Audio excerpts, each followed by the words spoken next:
চাঞ্চল্যকর ঘটনা, জেলা শাসক নিখিল নির্মলের হাতে প্রহত যুবক বিনোদ সরকার হাসপাতাল থেকে নিখোঁজ। আলিপুরদুয়ার জেলার ফালাকাটাতে জেলা শাসক নিখিল নির্মল ও তার স্ত্রী হাতে প্রহত যুবক বিনোদ সরকার কাণ্ডে নয়া মোড় ও চাঞ্চল্য ঘটনা এলো।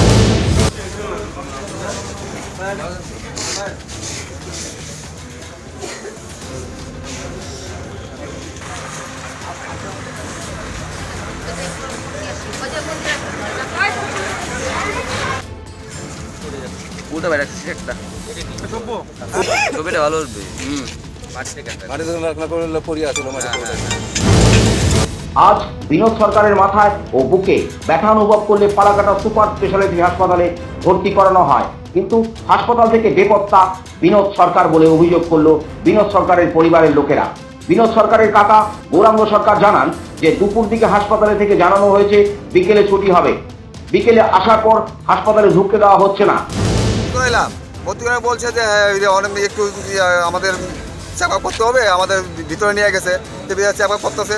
ঠিক আছে, যে কিছুক্ষণ পরে বলছে আপনাদের পেশেন্টকে আমরা নিয়ে যেতে পারবেন, একটু পরে আসেন নিয়ে যান।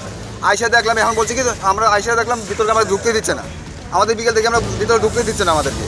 এখন আয়সা দেখি যে আমাদের পেশেন্ট নাই, আমাদের পেশেন্ট গাইড করে দিচ্ছে। আমাদের কে বললো? এই সুপার তো নাই, পেশেন্ট এই হাসপাতাল কর্তৃপক্ষ কেউ বলছে তো আপনার পেশেন্ট নাই, আপনার পেশেন্ট ভর্তি করার নাই, অর্থাৎ আমাদের পেশেন্টের সব কিছু কাগজপত্র আমাদের হাতে আছে। আপনার যে পেশেন্ট ভর্তি করেন তার কাগজপত্র আছে? কাগজপত্র আছে। আমি সাংবাদিকের কাছে ওই সুপারের ছবি পর্যন্ত আছে, সুপারের ছবি আছে। সুপার বলছে যে ঠিক আছে, আমরা দেখতেছি রুগী একটু ভালোই আছে, সুপার ওই কথা বলছে। এবং হাসপাতাল কর্তৃপক্ষ জানাচ্ছে যে বিনোদ এখানে নেই, আমাদের কাছে ভর্তি করিয়েছে, তার সব কাগজপত্র রয়েছে। এই নিয়ে চাঞ্চল্য ছড়িয়েছে। অবজারভেশন রেখেছি, এই নিচে এমার্জেন্সি অবজারভেশন থাকলে ক্যাওস হওয়ার সম্ভাবনা বেশি, সেই জন্য আমরা একটু সরিয়ে রেখেছিলাম এবং যাতে হচ্ছে কি ইনভেস্টিগেশনগুলো স্মুথ করে হচ্ছে ছাড়তে পারি, করে আমরা পেশেন্ট যথেষ্ট ঠিক অবস্থায় ছাড়তে পেরেছি। কিন্তু একটা তো যেটা হয়েছিল, কি ব্যাপারটা কি, আমরা কি একেবারে মানে এতটাই মানে ক্যালাস বা আমরা এই ধরনের ক্রিমিনাল টাইপের মানুষ যে আমাদেরকে ঢুকতে দেবেন না আপনারা? এরকম কথা কেন বলছেন? সেটা হচ্ছে এমনি নর্মাল তো ইনডোরেক্ট হচ্ছে কি আপনারা আসেন না। অ্যাকচুয়ালি আপনার কথা যদি কথায় ধরে নিই, তাহলে আর 5টা পেশেন্টের থেকে এটা স্পেশাল পেশেন্ট আপনার কাছে, তো সেক্ষেত্রে স্পেশাল পেশেন্ট আসার পরপরই দেখলাম আরো অনেকজন তার সাথে স্পেশাল হিসেবে আপনি গাইড করেছেন, তো সেই ক্ষেত্রে বাড়ির থেকে বলা হয়েছে যে আপনারাই বা পুলিশের সাথে যৌথভাবে তাকে গুম করে দেওয়া হয়েছে, একটা অভিযোগ করছে পরিবারের লোকজন, যেহেতু হাসপাতালটা আপনারই। যদি এরকম অভিযোগ কিছু থাকে তাহলে গিয়ে মানে থানায় মানে এফআইআর করুক। না, আপনার তো সিসিটিভিও প্রচুর পরিমাণে লাগানো আছে, সেটা কেন আপনি চেক করে দেখছেন না? পুরোটা পাবেন হচ্ছে কি বলে হচ্ছে কি নিশ্চিত পারি। আপনার গাড়ি কোথায়?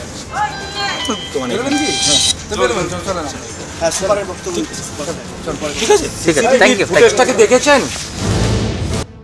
অপরদিকে জেলা শাসক নিখিল নির্মল ও তার স্ত্রীর বিরুদ্ধে ফালাকাটা থানায় অভিযোগ করল বিনোদ সরকারের বাবা রাজমোহন সরকার। তিনি জানান যে আমার ছেলে দোষ করে থাকলে আইন অনুযায়ী তার শাস্তি হবে, কিন্তু জেলা শাসক ও তার স্ত্রী আমার ছেলেকে মারধর করেছে থানার ভেতরে ঢুকে।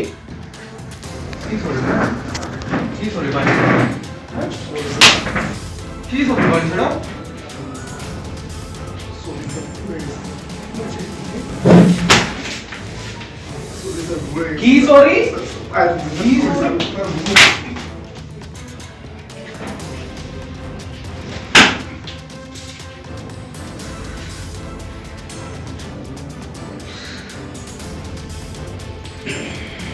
আমার জেলাতে আমার বিরুদ্ধে কেউ কথা বলবে না।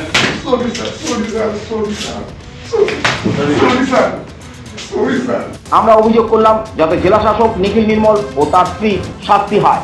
এখন আমাদের কি করবো? আমাদেরকে যা করায় আমরা করবো। এখন আমরা দেখে কি করা যায়, আমাদের পেশেন্ট তো আমাদের কি হবে? আমরা সুপারকে তো ধরবোই, আমাদের পেশেন্ট কি করছে না, ঢুকতে দিচ্ছে না।